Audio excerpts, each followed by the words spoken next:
Gentlemen, ladies, hey y'all, it's your boy, SonicHaXD, ha! And today, we're gonna be doing our BEASTARS character tier list part 2. A year ago, I made a BEASTARS character tier list. I thought there's enough things that have happened to be able to make a part 2. Also, spoilers. I'm spoiling everything about BEASTARS, no holding back at all whatsoever. If you don't want to be spoiled, then go to my first video. So, I didn't expect was that BEASTARS freaking ended. Yeah, I really did not expect that to happen out of nowhere. Now, I know some of you want to know my opinion about like the ending or the whole story in general, and you want me to talk shit about that as much as possible. But this video is a character tier list video, not a how I felt about BEASTARS, the manga kind of video. So I won't be really talking about the story, I'll be talking more about the characters. With that being said, I'm willing to give like a 30-second opinion about how I felt about like the ending, I guess. I felt like it's fine. But the reason why I felt like it's fine is because I didn't feel like it ended. Like, to me, I feel like there's just too much open-ended stuff to the point where it's just like, I just feel like a BEASTARS 2 is gonna happen, you know? Like, I feel like we're gonna get much more explanations from Beast Complex, which Puru is still gonna be doing. They're not BEASTARS yet. Legoshi hasn't lost his virginity yet, so I don't feel like it ended, in my opinion at least. So yeah, that's my small opinion about the ending of BEASTARS. I'm gonna be splitting this video into 2 halves. The first half, I'm gonna be adding in new characters that I did not rate from before. And the second half of my video, I'm going to be updating my current characters. So for example, like I haven't rated like Melon and stuff like that, so I'll be doing that. Don't worry, Jack fans, we'll get to him. Alright, with that being said, let's just jump right into it. So, first character I have on this list is Legom. So first off, I would like to apologize deeply. I'm so sorry for not adding this character on my first tier list. I cannot believe I forgot about this legend. She is absolutely perfect. Everything she does in the story is just unbelievably amazing. It's just such a perfect chicken! My only complaint about this character is Puru Itagaki herself did not voice act her. That is all. That is my only complaint about this character. And because of that, this true legend deserves to be deserves to be on an S tier. Woo! Woo! That's right. A second S tier character. This is how great of a character she is. Let's see, who do we got here? Kai. Okay, Kai. He was interesting in episode 1 when he wanted to get the part, but he didn't get the part, and then Legoshi protects Louis from his punch. And that's about it. That's about all he does that's interesting in the whole entire series, sadly. And also, he's voiced by Bakugo. That's the only things that I kind of remember about this character. So, not too much of an opinion, but I guess he's fine. Oh, also, I auditioned for the role of Kai in a BEASTARS fan dub done by Elsa Wong. I didn't get the part. Next up, we've got Mina. Oh, the giraffe? Why is she on this list? That's a giraffe. The only character that I'm invested in is that giraffe.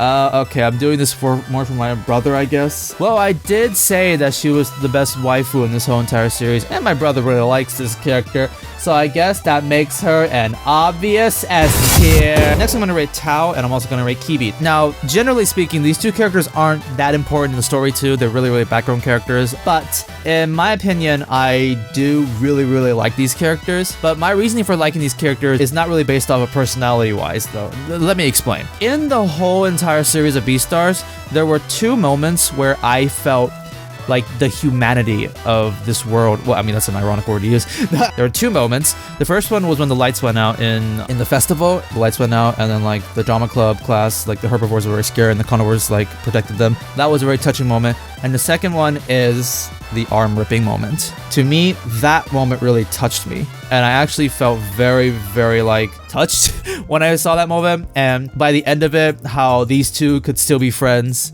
and they could still like work it out. Like, that was just an amazing and wholesome moment for me. And after that, they really just did not have any more like scenes in the whole entire series where they just turned into background characters. But whenever they're on screen afterwards, I'm always just so happy for them. Like, I remember at the end of the series, like you just see them both playing like a gacha game or something like that, and that enough made me happy. It's not like they're that amazing characters, but like the situation that happened, the arm situation, makes them like, I really like these characters. I'm always happy to see them on screen. I'm gonna just put them in the question mark because, you know, as I stated, they don't really have much to offer. I mean, who knows, maybe they'll be shown more in Beast Complex. And just personally speaking, I actually really like these characters, but I'm gonna put them in a question mark week. Oh, what the fuck? I'm not putting them in an F tier. Jeez, come on, they're not the same league as Mina. So next up, next up we've got another legend. Y'all might not really remember this character, but this character is an integral part to the whole entire story. It is that Harley Quinn rabbit boy that shows up for like 2 scenes in the whole entire series.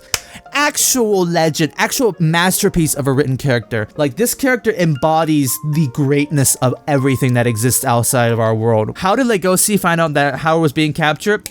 All thanks to this character. It's all thanks to this character. This is why Legoshi went to save Howard. Y'all gotta better thank this character who, as I looked up on Wikipedia, doesn't even have a name and is called Mizuchi's boyfriend. That's right, Mizuchi's boyfriend is just amazing. And also, I happen to have voiced him in a fandom by Wong. I went on a date with a really cute dwarf rabbit. No, behind your scary girlfriend's back? She's really cute! Totally has nothing to do with why I'm praising this character so highly. Like, I'm not biased at all whatsoever. And because of that, I'm just gonna put this mother fluffer into S tier. Same up with Legoshi there. Totally has nothing to do with the fact that I voice acted this character. Totally not.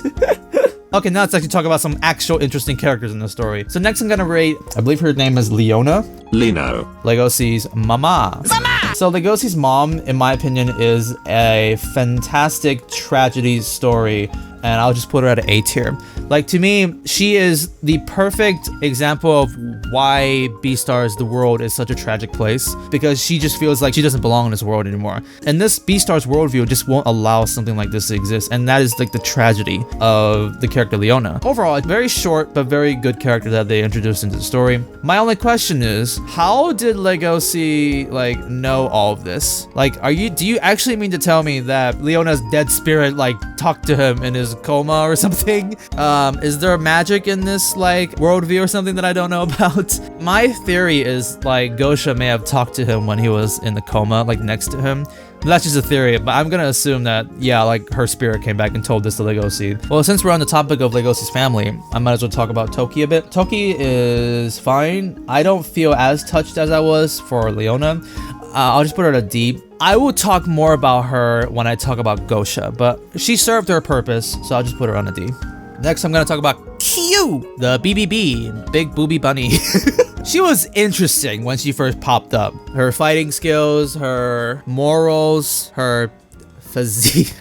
Okay. My favorite moment was when she tried to kill that giraffe. I thought that was just hilarious.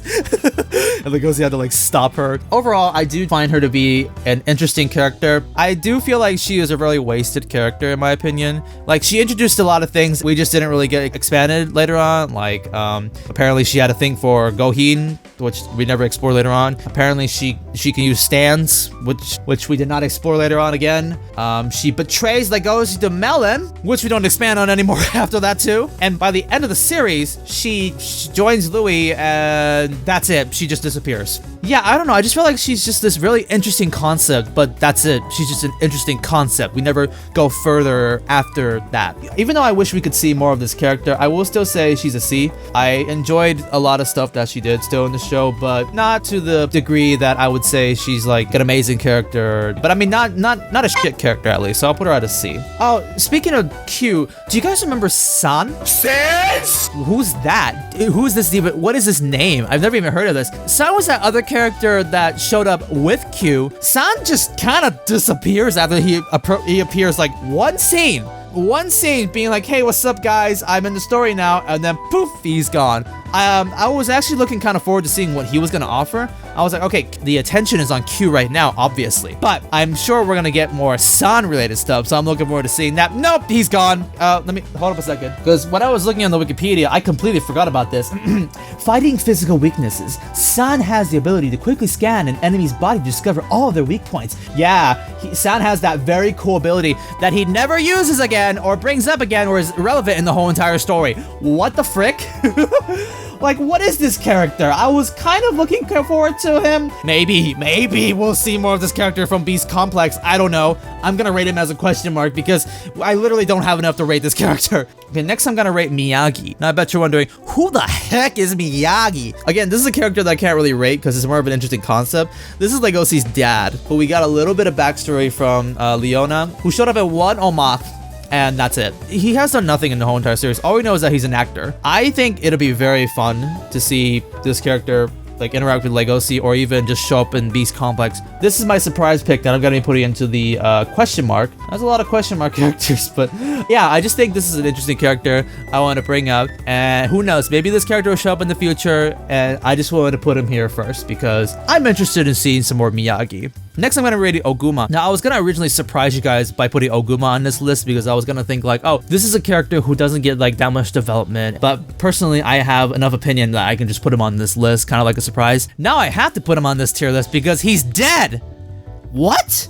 I genuinely did not expect that. Yeah, so, okay, let me kind of give you guys my feelings about Oguma. Oguma is this, like, really stern and strict father kind of character in the story, and it seems like he's giving Louis a hard time because he wants him to be, like, a greater person, kind of a typical, kind of like this kind of character. But, deep down, he really loves his son. And every time that you slightly see that in the story, I just love it. I think that's always a really funny thing in the story, and I always really like that. And then he gets killed off. I genuinely was really shocked about that. He doesn't even die because of a very major story plot driven thing. He just accidentally dies.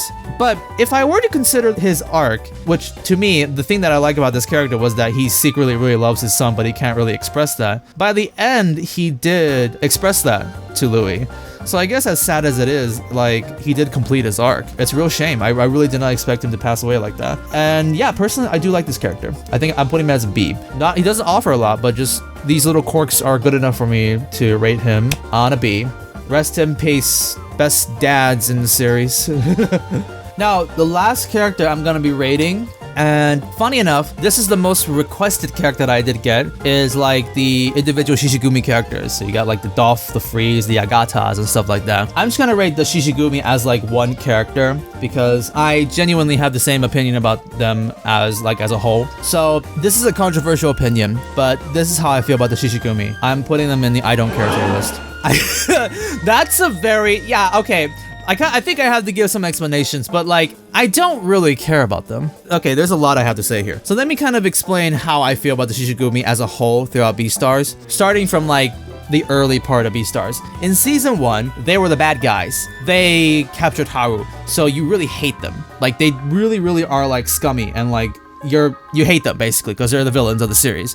In season 2, they get a redemption arc. It's insane. Like, I can't believe how much like you like these characters around season 2. Like, to me, the big factor of that is because of Ibuki. And at the end of that story, Louis wanted to like leave the Shishigumi. He wanted to leave this like toxic lifestyle. He doesn't want to work in the shadows anymore. He wants to go back to like society. Well, I mean, in the story, he wants to go back to Legosi, but I kind of take that as like a way of saying he wants to go back to like society. To me, by the end of that, Ibuki sacrificed himself so Louis could escape from this like toxic lifestyle. He could leave the back alley market and go back to having a regular normal life. That to me was like a very touching way to end off the Shishigumi. I don't really know what's gonna happen with them later on in the storyline. I don't know how important they are, but to me, like, they're not gonna be important in the story anymore because Louis is out of it. And that to me was a very sad but fulfilling conclusion for this arc, basically for the Shishigumi. But then they come back in season 3! What? Okay, first off, fuck you, Puru, giving us like that fake out, oh, Ibuki might not be dead yet, but he's still dead. They're back! Like, the Shishigumi is basically just, back! And they're not just back like as a small reference, they're back like they're an integral part of the story. And so when like the story continued and it was like, let's keep following the Shishigumi and find out what's going on. Oh, Melon is their boss now. Ooh, oh, they're still in the back alley market and stuff like that. I'm not gonna lie, I genuinely was like, I don't care. And the really simple reason as to why I don't care is because Ibuki is not there. Like, Ibuki made me like slightly care about the other Shishigumi characters, but now he's not there anymore. It just feels like I just don't care. Like, I really just can't muster a feeling for these characters anymore. Ibuki sacrificed himself so that we could end the Shishigumi arc, but they're back now, and Louis is back with them. So what was the point of Ibuki's sacrifice? Like, that to me is always gonna be like the nail in the coffin for why I just can't muster a care for these characters. So like, there's this really great like BEASTARS YouTuber. I think he's called like Kamui Miracle. He made a video about talking about all the shishigumis and how cool they are and their character development in season 3 and stuff like that. And he was like, I was really sad when Dolph like got killed off, but then he didn't get killed off and stuff like that. I'm gonna genuinely be honest with you. When Dolph got his neck slit, this was my reaction. Oh, that's melon for you. that's really how I felt. Because I really just couldn't muster that much care for these characters. And when he came back, I was just like, what? I wasn't like, oh my gosh, Dolph didn't die. What? No, I was like, okay, sure. You got your neck slitted, blood flying everywhere, and somehow you survived. Legoshi taking a bullet survives. Melon taking 2 bullets survives. Ibuki taking a bullet dies. Okay, sure.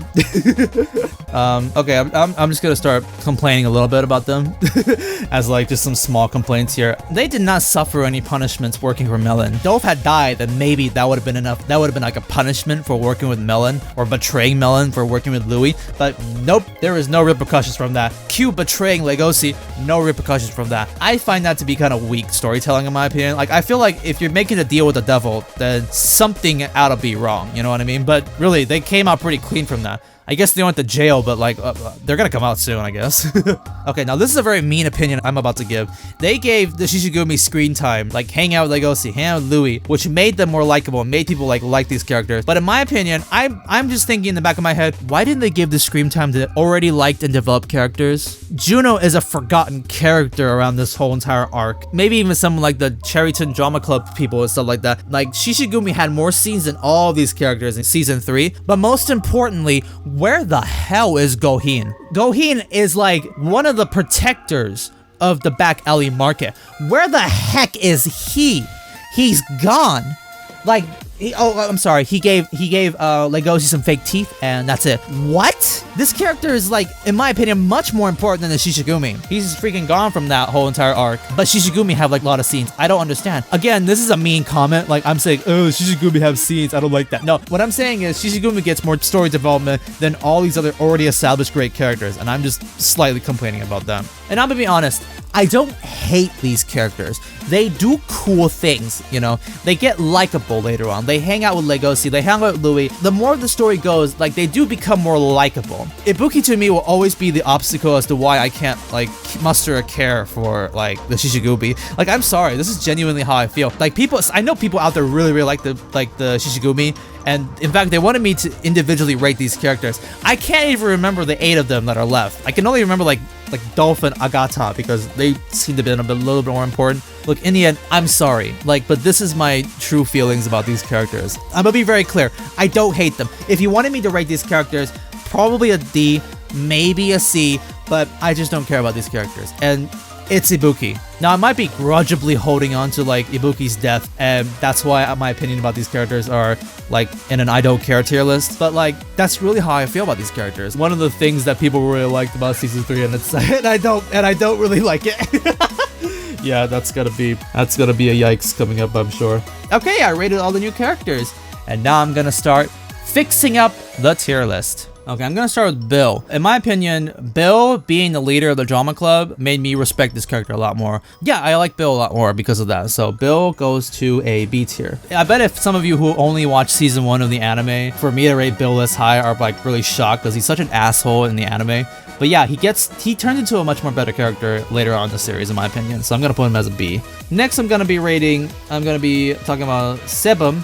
And the only reason I'm talking about Sebum is because Elson wrote like an essay to me telling me like she's not that bad of a character. Which, okay, fine. I'll reevaluate this character. What I said in that tier list was I said the only reason this character exists is just because this can be another ship for Legoshi. And I was mad about this character and I put her in D. But to be fair, she's more of like another version of Haru. Haru is more like she feels like controlled and like unfared by the world around her. We see this when she's thinking to herself and like when she's expressing how she feels about her surroundings. Whereas Sebum is more like this but applied to like their society. Sebum is actually kind of being treated poorly and it is being shown. And so it's kind of like, okay, we get to see more of like a social version of this. Whereas Haru is more like what she's thinking in her mind. Sebum is more like it applies to like the society. So stuff like that. Because of that, I will put her as a C at least. She also kind of got forgotten later on in the series, but I mean, it's fine, I guess. She's more of that kind of like slice of life kind of character. Same with like Segwan and stuff like that. So I'm only gonna put her as a C. I should put Segwan as a C too, but it's okay. I'll leave him as a D. So next, we're gonna talk about Grandpa Gosha. Yeah, Grandpa Gosha. So first off, I would like to apologize. Sumimasen. I am so sorry. I know Gosha is a reptile, not a freaking amphibian. That means that part of Legosi is actually amphibian. I know that now. I am so sorry. Please stop commenting. I'm a freaking idiot.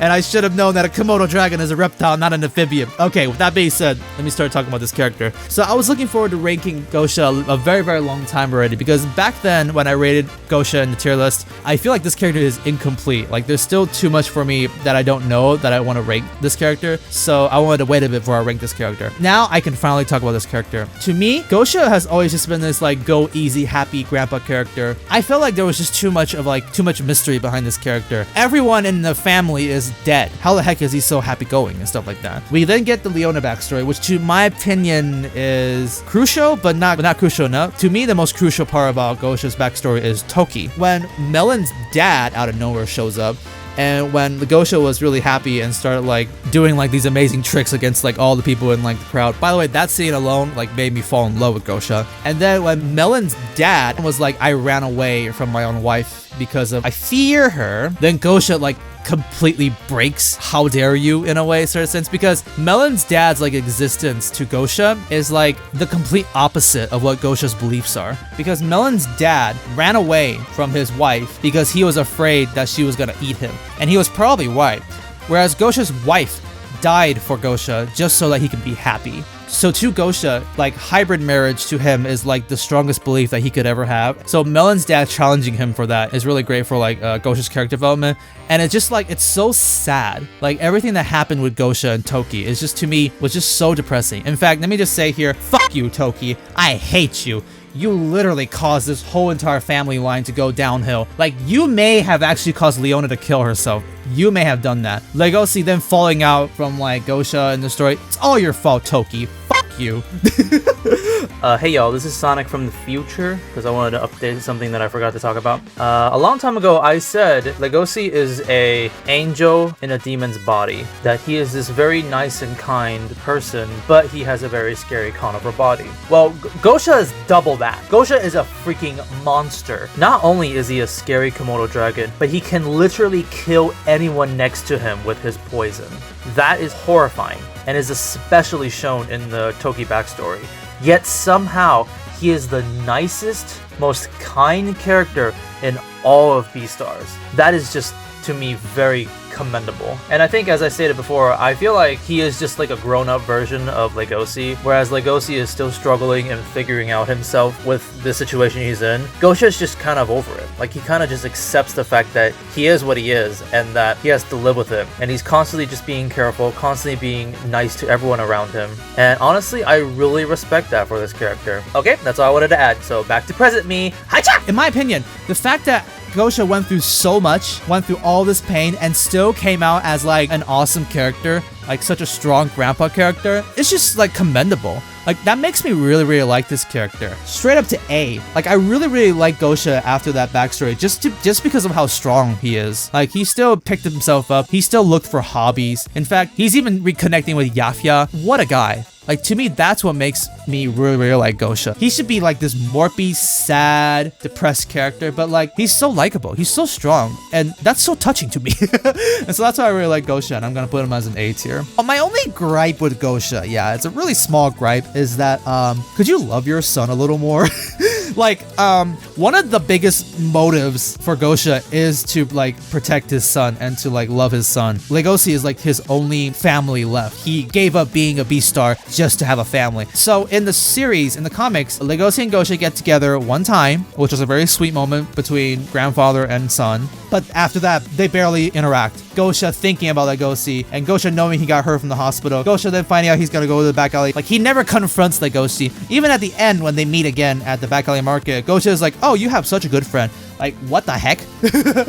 I like, could you love your son a little more? Like, I don't know. Like, that's just a little gripe in my opinion, at least. But yeah, overall, Gosha, great character. Putting him on an A. Oh my gosh, I completely forgot about Louis. I believe one of my complaints about Louis back in the tier list was he doesn't have enough screen time. Problem solved. He gets a lot more screen time in the later half of the BEASTARS. So, you know, I really can't not put Louis on S tier. He provides so many great moments in the whole entire series, and in general, this is still a very good character. Pretty much just a great rivalry friend character in the whole entire series. I really wish we will see him more in the future. Beast Complex, BEASTARS 2, wink wink. Next, we're gonna talk about Melon. Melon, the Joker wannabe. This is a character that was very new when I made the tier list back a year ago, but now like a lot has happened. I can finally rate this character too. So let me start by saying I like the motive that this character has. Melon is in this state of like constant misery because like he stated before, he can't really taste, he can't really like feel as much as other carnivores and herbivores in this world. So like his journey basically in this whole entire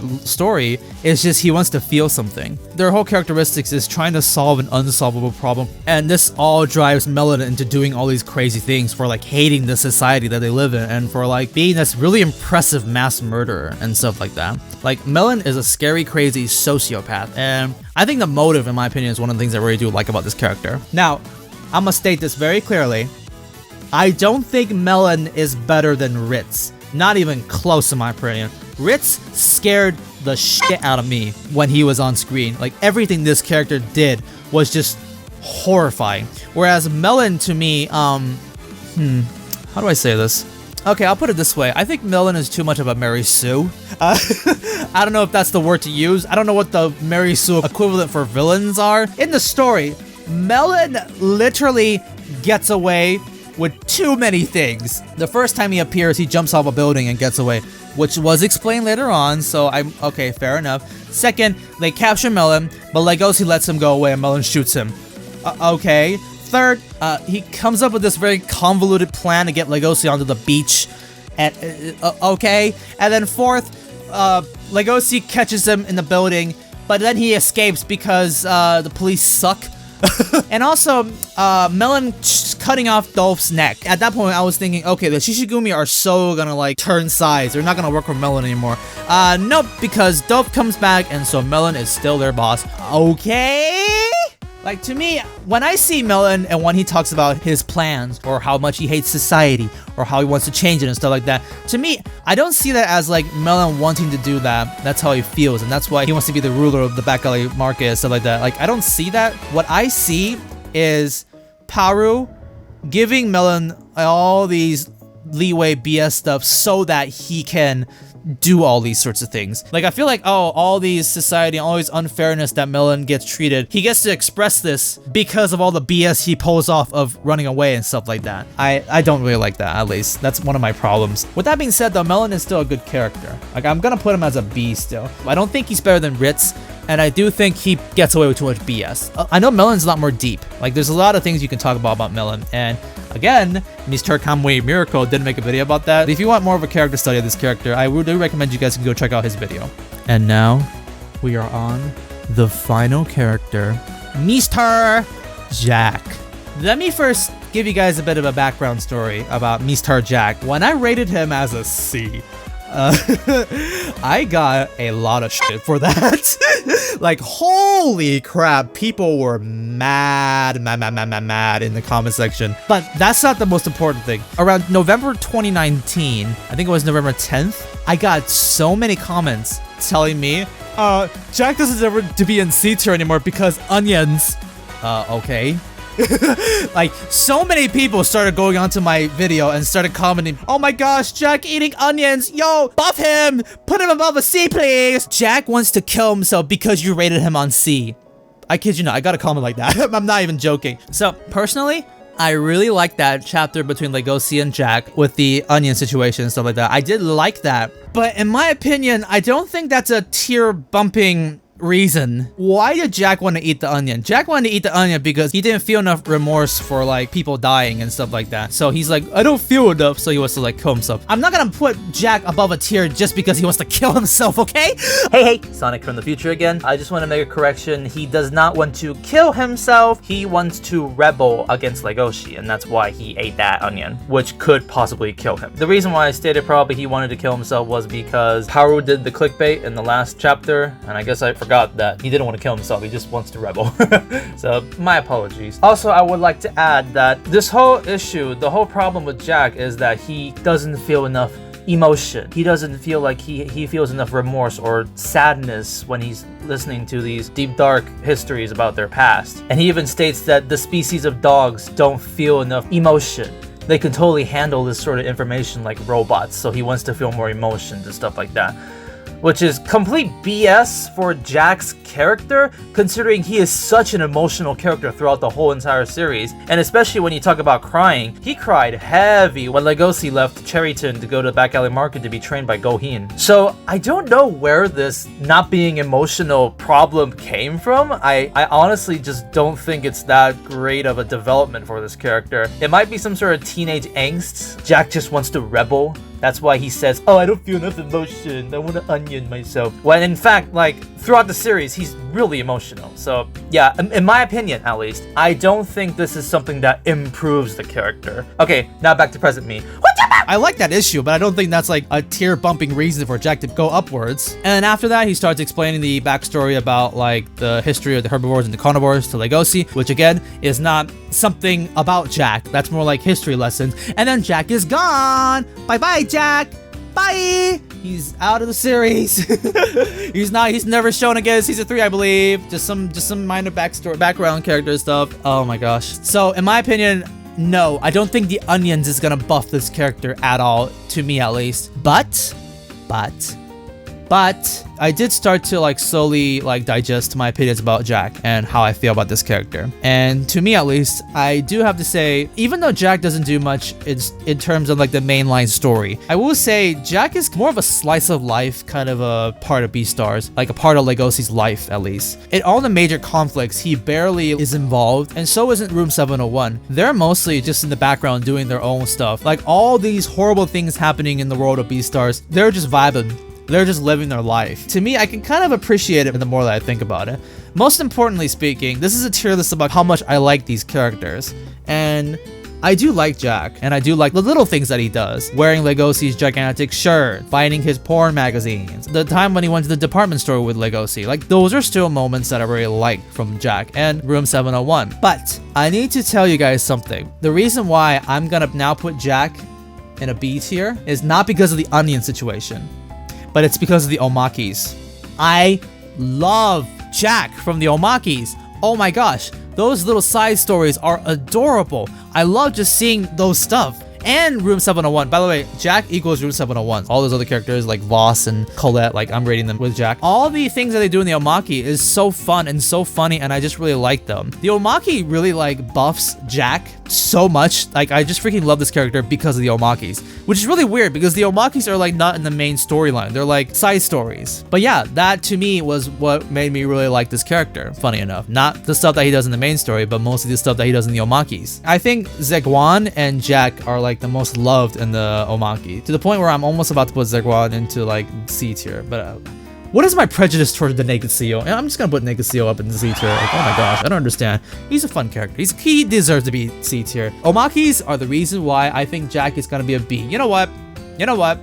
Ben Diskin voices him. I'm gonna put him as an A. I actually do really like this character, the more that I think about it. And I apologize for putting him to the C tier. But yep, Jack is an A tier.